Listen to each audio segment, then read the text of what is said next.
Hi, everybody. Steve Tarter, another edition of Tartar Sauce. And with me today, Jami Truelove, the CEO of Big Brothers, Big Sisters. You got a big event coming up. We do, Thursday night. Thursday night, and this is a culinary event. What do you call it? Yes, Dine for Kids' Sake. So Dine for Kids' Sake. Yes. Yep. Steak or sake? Steak. Steak, okay.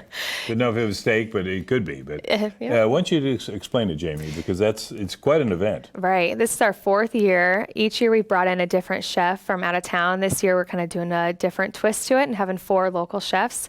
They're each coming in and preparing one course for the evening. There's a wine pairing. You'll hear a little bit from a big brother or a big sister and a little sister in the program, more about Big Brothers, Big Sisters, and we have a great silent auction, and it'll be where is this going to be held? It'll be at the Warehouse on State. Warehouse on State, which if people don't know that, is right down there in the Warehouse District, kind of a clue there. But it's an event that involves, tell us about who the chefs are, because I think some people will recognize their names. Yeah, we have Chef Amanda Pyle is doing our first course. Chef Stephen Bullock from Cracked Pepper Catering is doing our second.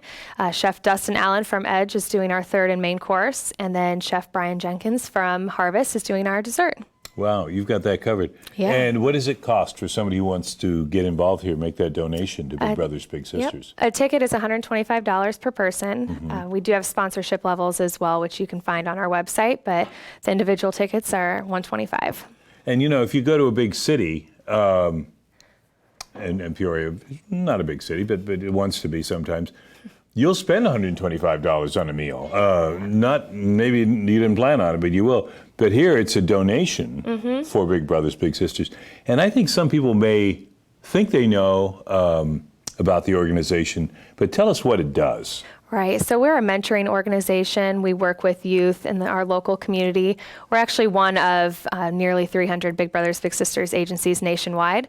So we match children in our community with a positive adult role model throughout 2 different programs that we have, our community and our site-based mentoring. So whichever one you choose, you'd be matched with the little brother in the program, spending 2 to 4 times a month with them, doing a variety of different activities. Kind of whatever you like to do, we would find a little brother that has those similar interests, and you could spend time out in the community together. And that's a fascinating thing, because people sometimes wonder, well, how can I help the folks that need help? And this is one way to do that. Yeah, I think it's a really easy way to give back. Like I said, with the matching based on similar likes and interests.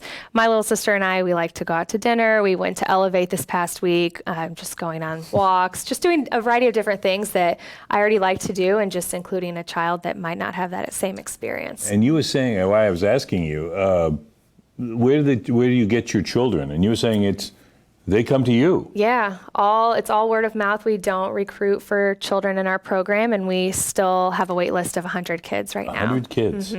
Wow. So that means you have 100 people are needed to match up with these 100 kids. Yeah, and that's why these fundraisers are so important, to get our message out there, to raise more money so we can go out and recruit more volunteers. And somebody who's listening to this or watching this podcast, what can they do to get some more information? Not just about the dinner, which is a big fundraiser, but about the organization. Yeah, they can go to our website. We also have an active Facebook page. We like to share a lot of stories, a lot of match pictures that we have. We do a Match Monday, so we highlight somebody and kind of share a little bit about what they do. So any kind of social media, we try to post as much as we can, and our website is great too to hear more about the program. You can also call the office, email any of the staff. They'd be happy to share more about the program. Yeah, Match Monday. What is that again? Because that sounds interesting. Yeah, we feature on Facebook. We feature one match every Monday that's been doing really well or has done something really neat lately. And the big brother or big sister and the child. Yep, and just share a little bit about them, and it kind of highlights just what the everyday activities that these bigs and littles do together. So it helps people who might hear of Big Brothers Big Sisters but might not make that commitment yet to just kind of see it's not that big of a commitment, and it's a lot easier to do than what you may have previously thought. And you've got all these success stories, and I would imagine some of these will be relayed at the dinner? Yes, yep, we do share. A match comes and speaks at the event that's been doing really well. The match we have has been matched together for 5 years, so they'll share a little bit about their experience, and then we'll just kind of share some general success of the program. And it's Central Illinois, or Heart of Illinois, I guess is your formal title. So what area do you cover? Because you mentioned there's, 300 other Yes. Big Brother, Big Sister Yeah. organizations? So we are Peoria, Woodford, and Tassau County, and we also serve Knox and Fulton County. Oh, that's a big area. So that's folks from all those counties are coming to you or are Yes. taking part in this. Yep. And where are most of the children? I would guess in Peoria. Yes, a vast majority are in Yeah. Peoria. And that's always, I know from being on the paper and anyone who's lived here for any length of time at all knows, we have kind of a disparity in our community, as many communities have, where we have well-off and folks that aren't so well-off. And it's that group that we need to help, just to bring the whole thing up. Yeah, the kids in our program have a lot of potential. A lot of them are from single parent or lower income families, but we look at these kids they have all the potential in the world. They just need some extra encouragement outside of their home to help them reach that full potential. And I know you said you kind of left it to the big brother or big sister, but is there a tutoring role in this, or is that left to the individual? How do you play that? Yeah, it's definitely left to the individual. If the little is struggling with homework or struggling with a certain subject, we definitely let the volunteer know. So that big brother or big sister, if they feel comfortable and want to help them with homework. A lot of it too is just setting goals. So maybe they can seek that tutor from another organization or through school. And then the big brother or big sister is there to just kind of guide them through that and just say, here, if we get this project done and we, do really well this week at school, maybe I'll take you out to your favorite restaurant for dinner, something fun like that. Great deal. That's a good deal. Well, we're talking with Jami Truelove, CEO of the Big Brothers Big Sisters organization here in the heart of Illinois. And they've got a big event coming up, but you do fundraising year-round. We do. So how does that work? It's busy, but it's good. We're a complete donor-funded organization, so we don't rely on any state or federal funding. So our fundraisers are our main source, fundraising and our United Way support that we get. But we have a bowling event in March, a golf event in June.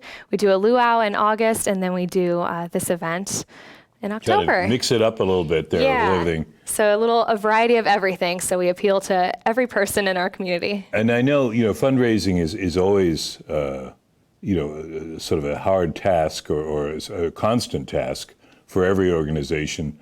Is that something that requires people to get around the desk sometimes and think, hey, how can we spice this event up? Or what do we need to juice up something you've done year after year? Yeah, we have a great board and a great leadership council that help us plan all of our events. We have committees around each event.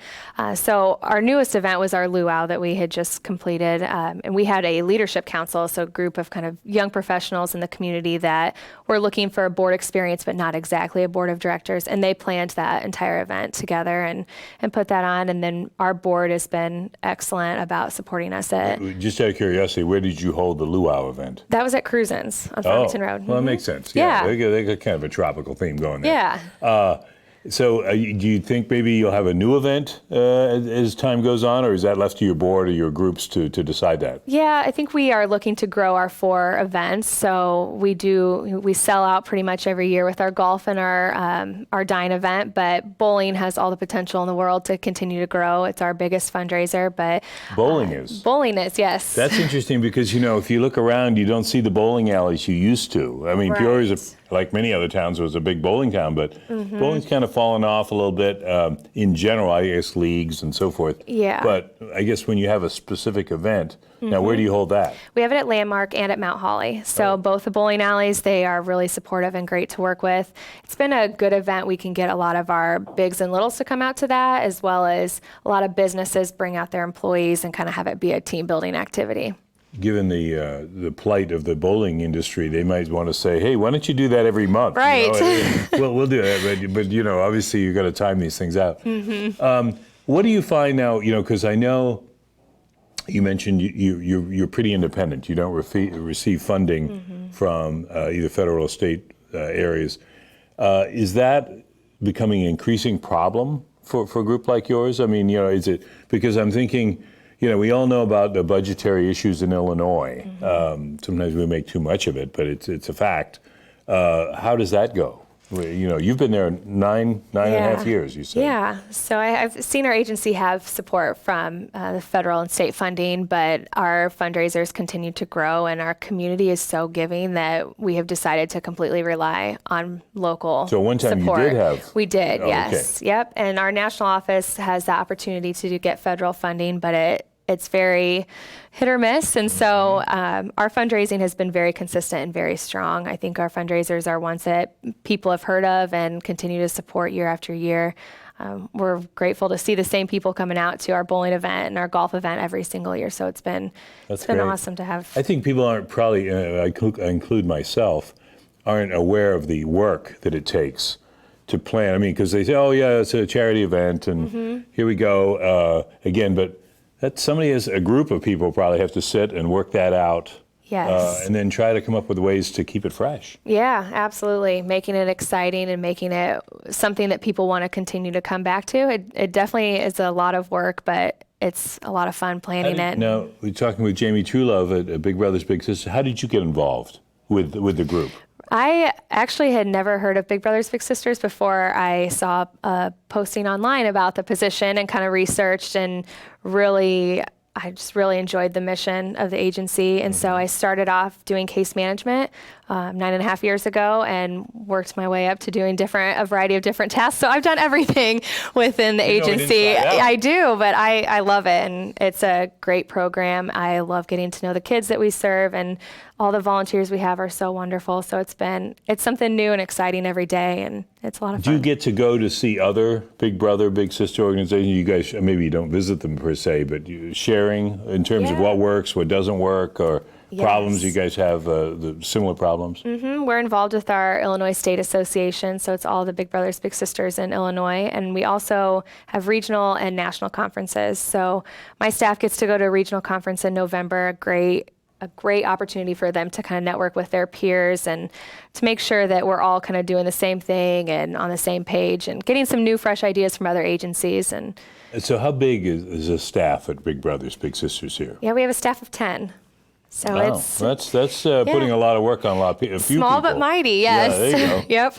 And where are you guys located? We share our office with Neighborhood House, so we actually are in their upstairs of that space. So we're very fortunate to have that partnership and for them to allow us to have that upstairs of their building. And of course, Neighborhood House is another organization that's has its own sort of series of things that they're doing, but also fundraising is very important for them too. Oh yeah, for sure. What about, I'm thinking fundraising in general, we always know about United Way and of course the huge task that they have to reach out to all these groups.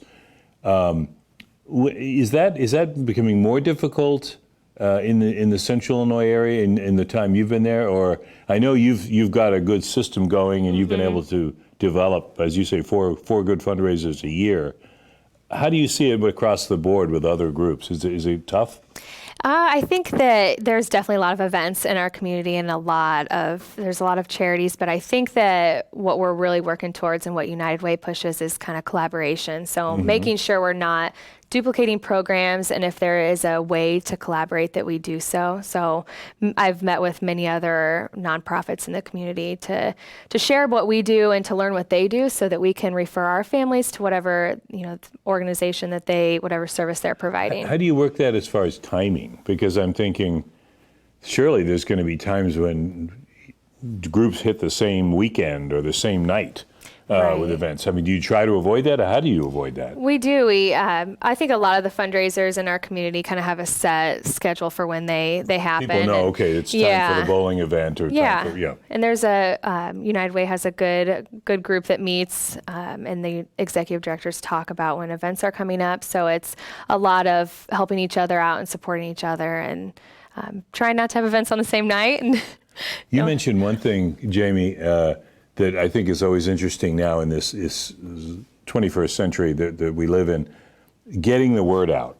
Because that used to be, I'm old enough to know this, newspaper, TV, radio. But it's not that simple anymore. I mean, you'd send a public address or a public announcement. You might send a press release. But now you've got social media, you've got all these other things. Is it somebody on your staff doing that, or do you have the committee, or how do you do that? It is someone on our staff. So we kind of share the social media aspect, but it's a lot. Our director of development posts a lot. She did a great campaign in June to recruit 30 men in 30 days. Oh. So that was pretty successful, and that Maybe was the Marines could use her. I don't know. Yes, okay. she did. 30 men in 30 Yeah, days. Okay. She did all social media and recorded videos of current Big Brothers in our program and their experiences. So social media is huge, and getting out there and sharing your message on Facebook. And once again, it's that because it reaches so many people, it has great potential. But the challenge is don't get lost in the shuffle, because you're not the only one out there with a message, and that's obviously you're well aware of that. But, But that's what your committees and people are doing. We're talking about the one event you've got coming up. You mentioned there's really only 30 slots left. Yes. So you have a set finite group of 200 for probably the room at the Yep. The warehouse. It only has so much room. So if you want to get in on this 4-course meal, all made by local chefs, you really need to get going. And they can, go to your website? Yep. If you go to our website, there is an option to purchase tickets there. You can call the office, and whoever answers the phone will be able to help them out to get tickets secured. But yeah, we sold out last year and hope to do the same this year. And so I would recommend to get your tickets now. Oh, that's great. And I got to believe that the chefs love it, because, it's a little promotion for them, which is always good, because I think sometimes we forget the talent we have in this area. Oh, yeah. And even if you don't eat it at some of the restaurants that these folks work at, you got to be aware of the sort of the difference in some of the things they're doing that we have.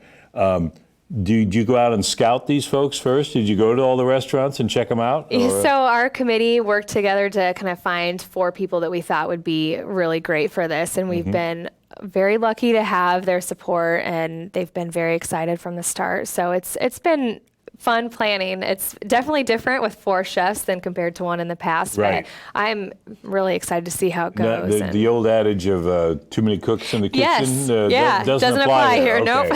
Well, that's good, because obviously we want things to go well on Thursday when you have the event. What time does it start? Doors open at 5 and the dinner starts at 6. Very good.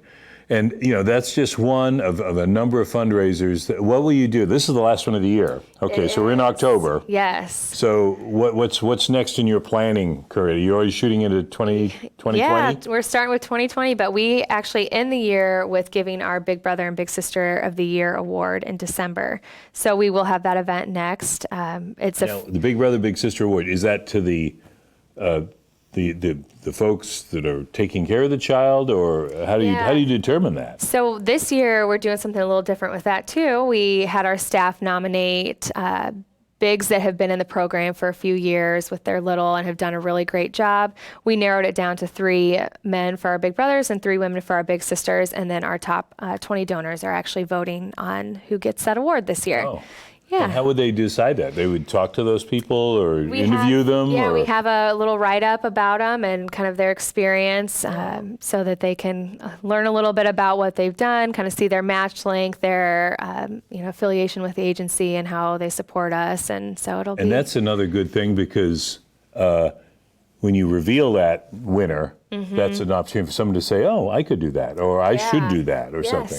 So the December event is a free event to go to, and so it's definitely encouraged to have people who have heard about Big Brothers Big Sisters and want to know a little bit more to come and have a very casual evening of hearing stories, and no pressure to get signed up, but you can hear more about the program. Well, that's great. Well, we've been talking with Jami. We're fresh out of time here, but we're so glad to hear about this and catching you right before the event. Yes. Again, it's Thursday. Big Brothers, Big Sisters. This is Jami Truelove, and I'm Steve Tarter, and we'll see you next time on Tartar Sauce. Thanks a lot. PeoriaLife.com